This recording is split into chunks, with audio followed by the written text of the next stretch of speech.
Hello, family, and welcome back to another episode of O to Behold. Hello, everybody. Can you believe we're already at the end of October? Oh my goodness, time is truly moving. Thank you so much for being here on today. Thank you to my Holy Rollers. How you doing, Holy Rollers? So glad to have you joining me. And to my new viewers, so glad you clicked on this channel and found us here at O to Behold. I hope that you enjoyed today's conversation, and you will hit that subscribe button, you'll hit that like, you'll hit that share, and maybe even put some comments down in the comment section. So thank you so much for joining me on today, and just glad that you are here. Remember that I am a certified life coach, so if you need any type of coaching support, please reach out to me at otobehold@gmail.com. I mentioned to you before that I am completing the final stages of my book, and I will have the information down in the comments, in the description below, sharing with you how you can purchase get a pre-sale order on the book that I'm writing. It's called O to Behold. Catchy, huh? Also, I have some apparel. I have a couple shirts that I've worn on this channel, and if you're interested in purchasing those, they're starting at $20 if you live out of state, or if not somewhere here locally in Memphis, Tennessee. I will add in a delivery charge or shipping charge, but the shirts start at $20 depending on the size that's needed. Okay, so reach out to me either at otobehold@gmail.com. And again, we're working on my website that will be up and running, and you'll be able to make orders from there in the near future as well. But just want to tell you, those are some of the things that are coming up as it relates to what Camille is doing and how God is moving in my life. So just wanted to give you that update. All right, here we go into a pretty serious topic on today. Many of you don't know, some of you do, but many of you don't know that my background, my career background has been mostly in social services, and more specifically around domestic violence victims advocacy. And for those who don't know, this month, the month of October, is Domestic Violence Awareness Month. It's also Breast Cancer Awareness Month. So ladies, make sure you are doing your breast checks, you are taking your mammograms, doing everything that you can, every preventative measure that can be taken in order to, do early detection in terms of breast cancer. And husbands, if you're out there, help your wife, remind her to do her breast checks every month, because early detection is the key to having a full recovery with breast cancer, or at least having a better chance of surviving breast cancer. But today I'm going to talk about victims advocacy as it relates to domestic violence. Y'all, domestic violence has been around forever, but in just recent years, in the 90s, the OJ situation kind of prompted people to look at domestic violence more closely and to take it a little more seriously, because so many women's lives have been taken as a result of domestic violence. What is domestic violence? Domestic violence is when a person, okay, it doesn't only happen to women, but it's mainly women who are the victims, true victims of domestic violence. Again, I'm not saying that there aren't men who aren't true victims, but the majority of victims, true victims of domestic violence, are women. And that is pretty much any type of verbal, physical abuse, any form of abuse that is used to control a woman, okay, or to control a person. And, that could be, again, physical abuse, that could be financial abuse, that could be spiritual abuse, that could be psychological abuse, all of those things, neglect. I have a video talking about neglect, and that is one of the abuses that people rarely talk about because there may not be a physical outward action of abuse, but it is the denying a person of their needs, okay? Neglecting the needs of a person, which is a form of abuse that should not that you should not go through, okay? But we're going to talk more specifically around the verbal and physical abuse, because those are the abuses that cause women to literally lose their lives. And I was just seeing something, and I had to slow up watching the news, because it's like something bad is always happening in the news. And I noticed how it was affecting me hearing all of this negativity. So I backed up from the news, but I happened to see something pop up here recently, even here in Memphis, where a man set his girlfriend on fire because she decided to not be with him any longer. He set her on fire, okay? He doused her with gasoline and set her on fire. And to think of the mind of a person who does that, the level of control that they are trying to place on that woman. It said even in the commentary of that incident that he said, if I can't have you, no one will. That, you guys, that is the mindset of a person who wants to control the woman that he is with, okay?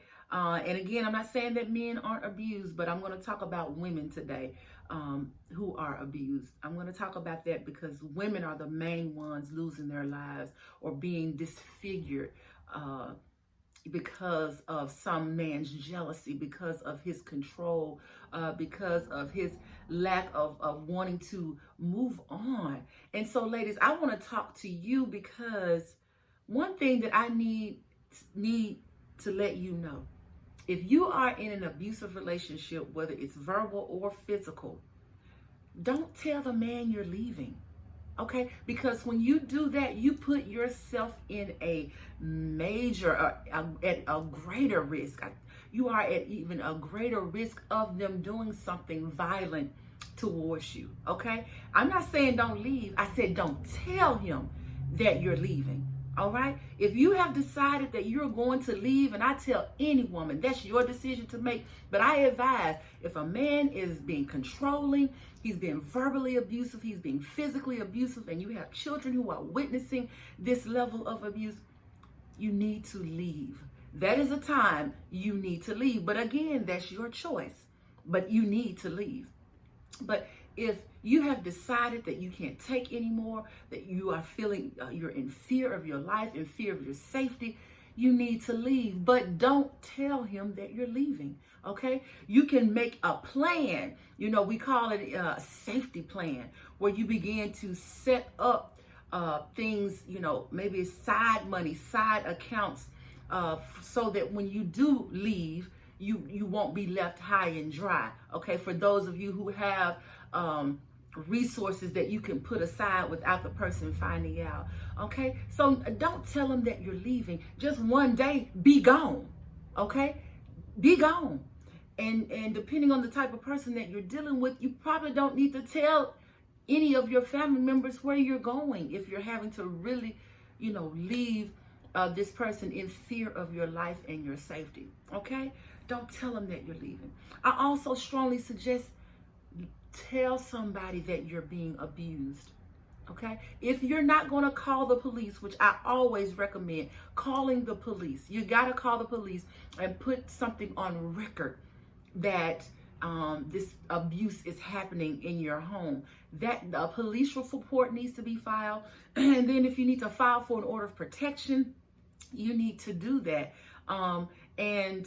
Because it needs to be placed on file that this is happening to you in the event that you end up having to defend yourself. I'm not saying you need to go out and shoot anybody. You need to kill anybody. You need to plan to shoot them. No, self-defense. If you're having to defend yourself, okay, defend yourself, okay, from this person, there needs to be a record somewhere stating that this person has been abusive towards you, okay? And again, be mindful of your surroundings at all times.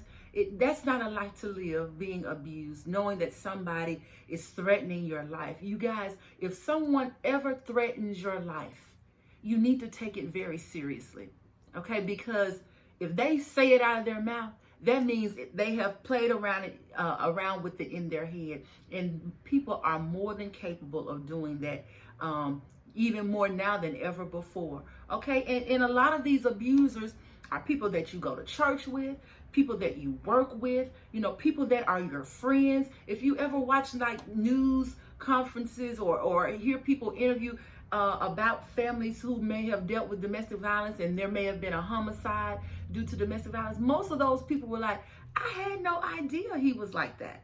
Okay, I had no idea that she was going through that. Even some family members have that. But you need to tell somebody if you are being abused, okay? If this person has threatened your life, and if you need to get into a safe place.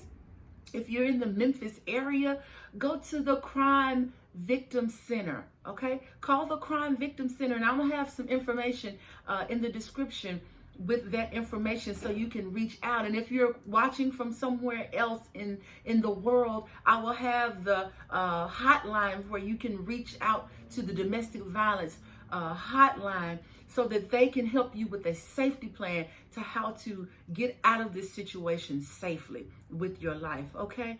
And I want you to always keep in mind that if you are with an abusive person, your life is at risk. Okay, because once they lose that control over you, once they feel like that they no longer have you where they want you, they will do whatever it takes, okay, to take you out, because they don't want to lose that control. Their insecurities, their cowardly way of being, their abuse to you and your children, that's their way of feeling in control, but really they are cowards. They are cowards, all right? And you are not someone who needs to subject yourself to that life. And I'll go back to, that's the importance of paying attention on the front end when you're dating someone. Okay, there are always signs. I don't care what you say. There are signs on the front end, and don't rush in so quickly to, want to date and want to have sex and want to move in. You just moving so quickly that you ignore all of the signs that are there for you to see. That, hey, this person is a little controlling.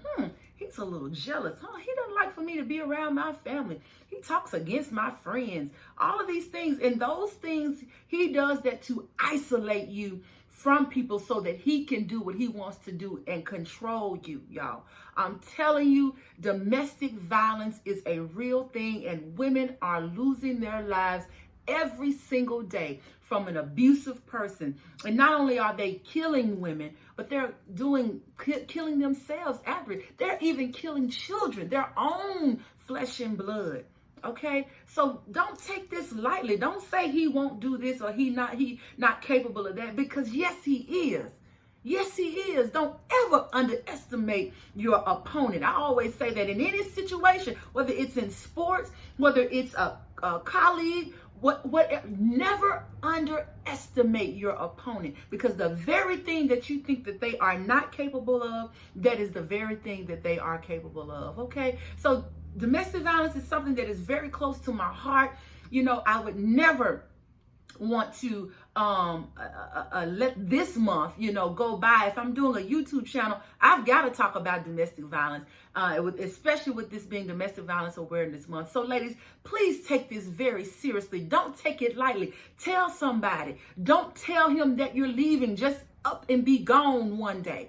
Okay, and if you can file a police report and or an order of protection or a warrant against this person, you need to do that. All right, and be aware of your surroundings, because people will stalk you. They will stalk you. All right, let your neighbors know. You don't want to, this is not something that you want to keep quiet. You need people to be on the alert with you. There is nothing for you to be embarrassed of, because a person is choosing to mistreat you and abuse you, and who could ultimately be the very death of you and your children. All right. So I know this was a heavy conversation on today, but do know that domestic violence is not anything to be played with. Okay. And again, I will have information for you to reach out to places here in the Memphis area, as well as nationwide. If you are in an abusive relationship, there are resources there for you, and they will be down in the description. Okay. All right, ladies and gentlemen, I love you. I thank you for joining me for another episode of O to Behold. Be sure to subscribe, be sure to like, be sure to share, and I will be looking out for you on next week. Okay. And again, until next time, God bless.